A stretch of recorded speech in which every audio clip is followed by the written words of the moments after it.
अस्सलाम वालेकुम स्टूडेंट्स। आज आपका नेक्स्ट लेक्चर है events of war. Events of war means events of war of 1965। Page number है आपका 115 115। When war broke out, the President of Islamic Republic of Pakistan declared a state of emergency on radio. Addressing to the nation, he said the people of Pakistan should not feel comfortable until the mass of the Indian canals are made quiet permanently. Indian rulers don't know which brave nation they have challenged. Our chivalrous soldiers are advancing to defeat the enemy. The armed forces of Pakistan shall counterblast enemy. जी, जब war शुरू हो गई 65 की, और 65 class में भी हम इसको डिस्कस कर चुके हैं कि जब वॉर हुई थी उसकी क्या कॉन्सिक्वेंसेस थे, क्या रीजंस थी, रिजल्ट्स क्या थे, ईच एंड एवरीथिंग हमने उसको डिस्कस कर लिया था। तो जब वो वॉर हो चुकी थी तो वॉर होने के बाद हुआ क्या कि पाकिस्तान के जो प्रेसिडेंट थे अयूब खान साहब, ये जिनकी तस्वीर आपके सामने ये पेज पे आ भी रही है, इन्होंने रेडियो पाकिस्तान के ऊपर जो है वो तकरीर की।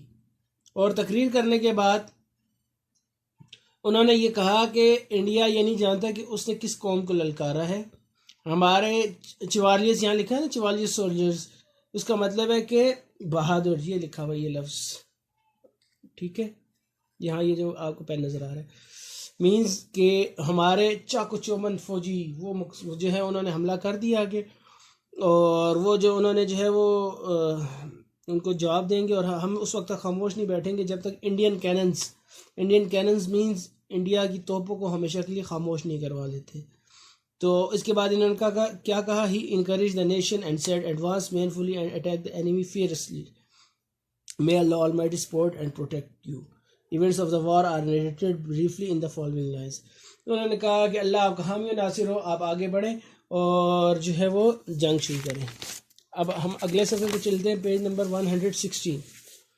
इवेंट्स ऑफ वॉर को देखते हैं जी। Lahore, India launched three-sided attack from Wagah, Barki and Kasur on Lahore with the dawn on 6th of September 1965.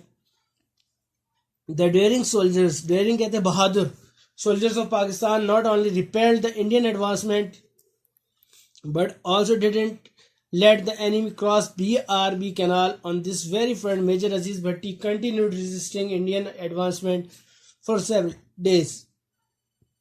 At last, he was blessed with martyrdom. The government of Pakistan awarded him with Nishan-e-Haider on his gallantry. Gallantry means बहादुरी। तो लाहौर से जो है वो Indian attack किया, और वो story आपने सुनी है कि वो लाहौर में सुबह जो है वो नाश्ता करना चाह रहे थे, और उनका इरादा था कि लाहौर पे कब्जा करके सुबह की चाय लाहौर में पियेंगे। तो क्या हुआ कि वो उनका ये ख्वाब अधूरा ही रहा और वो उसको मुकम्मल नहीं कर सके। और लाहौर के मकाम पर जिस बंदे ने उनको रोका, ही वॉज मेजर अजीज भट्टी। इन्होंने काफ़ी दिन, सेवरल डेज जो है उनको यहाँ रोका, और उसके बाद ये हुआ कि वहाँ वो शहीद हो गए। लेकिन बीआरबी कैनाल वो कैनाल है कि जो पाकिस्तान और इंडिया के दरमियान एक नेचुरल बॉर्डर है, ठीक है। बीआरबी के एक तरफ पाकिस्तान है और दूसरी तरफ इंडिया है। तो इंडिया ने भरपूर कोशिश की कि वो बीआरबी कैनाल को क्रॉस करे और लाहौर की में इंटर हो, बट मेजर अजीज़ भट्टी ने ये नहीं होने दिया, और वो इन एरिया में, इस लाहौर में वो इंडिया इंटर नहीं हो सका। Kasur, India tried to occupy Lahore from the Kasur side, but this attack was intensely retaliated by Pakistani tigers. The next day, brave soldiers of Pakistan launched counterattack and occupied Khemkaran and Indian territory.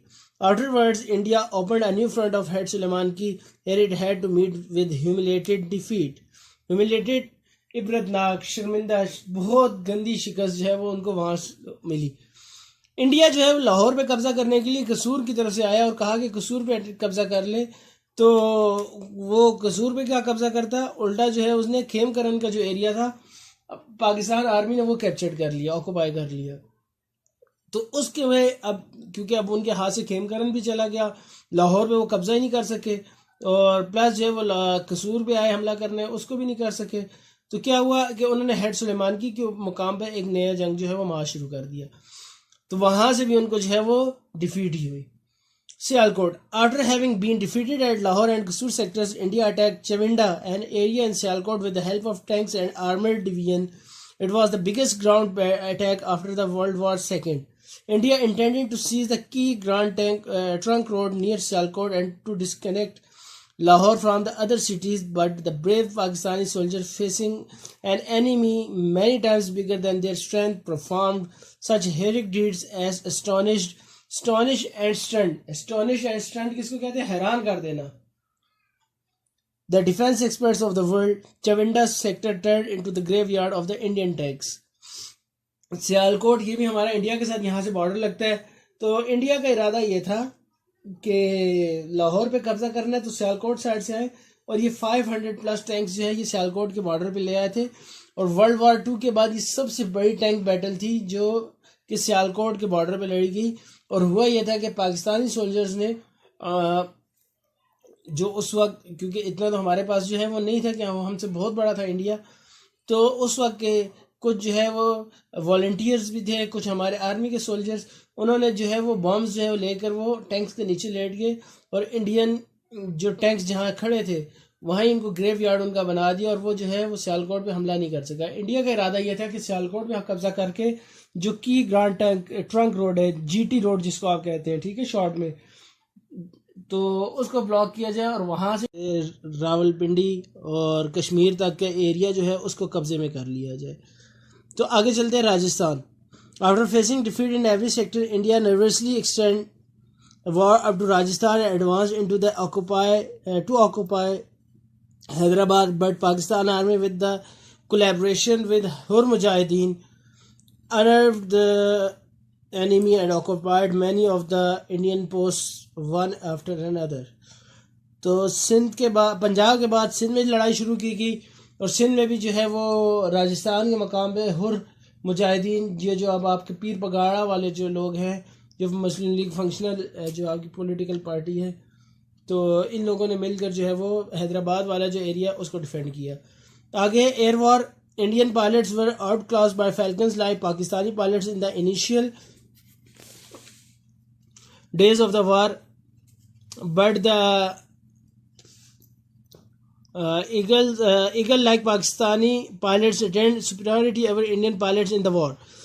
Pakistan Air Force inflicted serious blows to the enemy and broke the backbone of the Indian Air Force by hitting their targets with pinpoint accuracy at important airfields of Pathankot, Jodhpur, Adampur, Haldwara, Jamnagar, Jammu and Srinagar. During these airstrikes, it destroyed dozens of Indian planes. India launched many airstrikes to hit Pak Air Base of Sargodha, but failed in every attempt.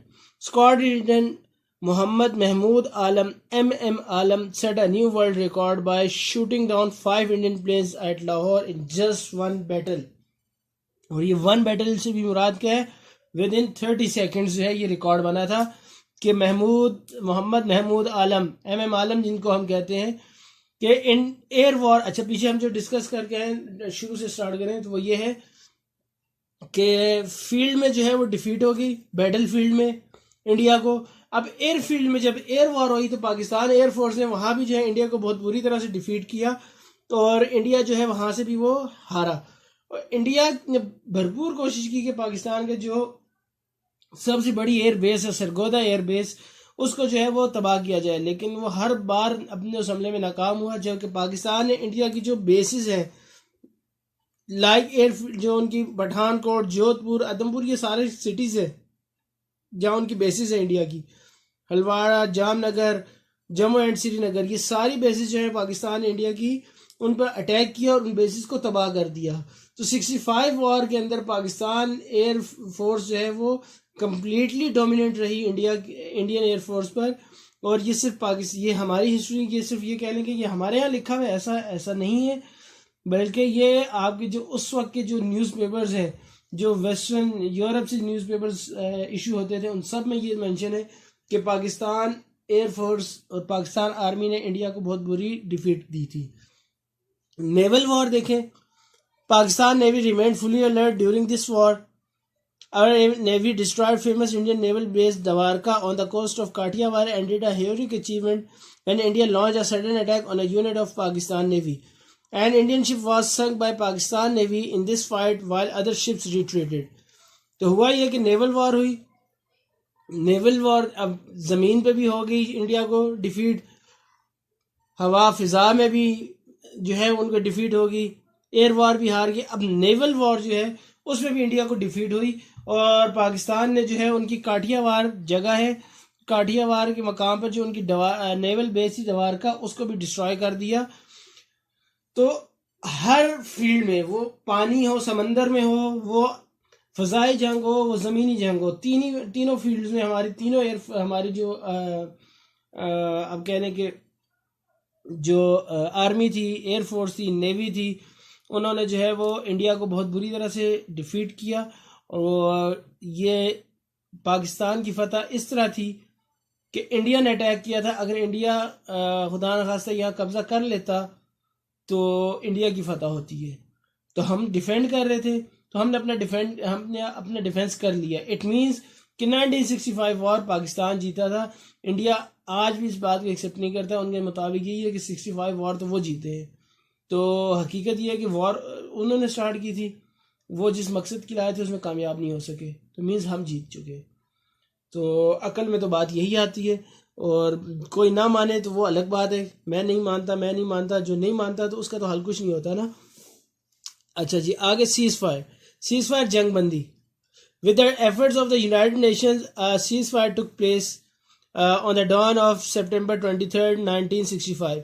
United Nations के कहने पर 23 सितंबर 1965 17 days ये war रही थी और 17 days के बाद ये वॉर ख़त्म हुई और पाकिस्तान ने जो है वो अपनी सुप्रीमेसी जो है वो शो की. Effects of war, Pakistan got international fame and it elevated it's dignity. इसके इफेक्ट्स क्या है कि इंटरनेशनली पाकिस्तान को फेम मिला, फेमस हुआ पाकिस्तान, और सब ने माना कि पाकिस्तान आर्मी को उन्होंने जो है इम्पोर्टेंस दी और ये कहा कि पाकिस्तान आर्मी वाकई जो है वो प्रोफेशनल आर्मी है. Point number 2, Kashmir issue was once again highlighted. Kashmir issue दोबारा से हाईलाइट हुआ. Point number 3, Pakistan learn that America and Europeans had to face characters.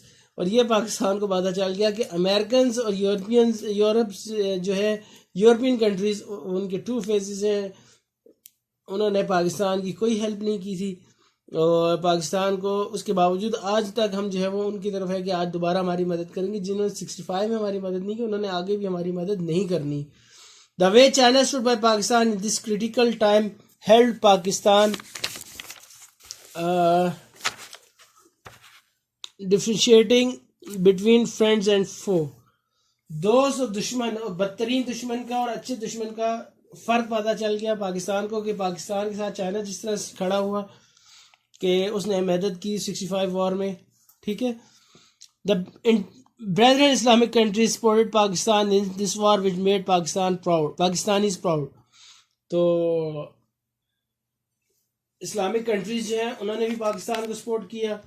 तो ये सारी चीज़ें ऐसी हैं कि जिसके ज़रिए पाकिस्तान का जो है वो मकाम, इज़्ज़त जो है वो इंटरनेशनल वर्ल्ड में बहुत ज़्यादा हुई. तो आज का लेक्चर यहाँ हमारा कंप्लीट होगा. इंशाल्लाह नेक्स्ट लेक्चर के साथ जो है वो हम इकोनॉमिक डेवलपमेंट, ये जो हेडिंग आपको नज़र आ रही है ये पढ़ेंगे, सेकंड 5 ईयर प्लान वगैरह, और ये सारा पेज नंबर 118. तो नेक्स्ट लेक्चर में जो है हम इसको स्टार्ट करेंगे. तब तक के लिए अल्लाह हाफिज़. अगर किसी का कोई सवाल हो तो कमेंट सेक्शन में वो मुझसे पूछ सकते हैं.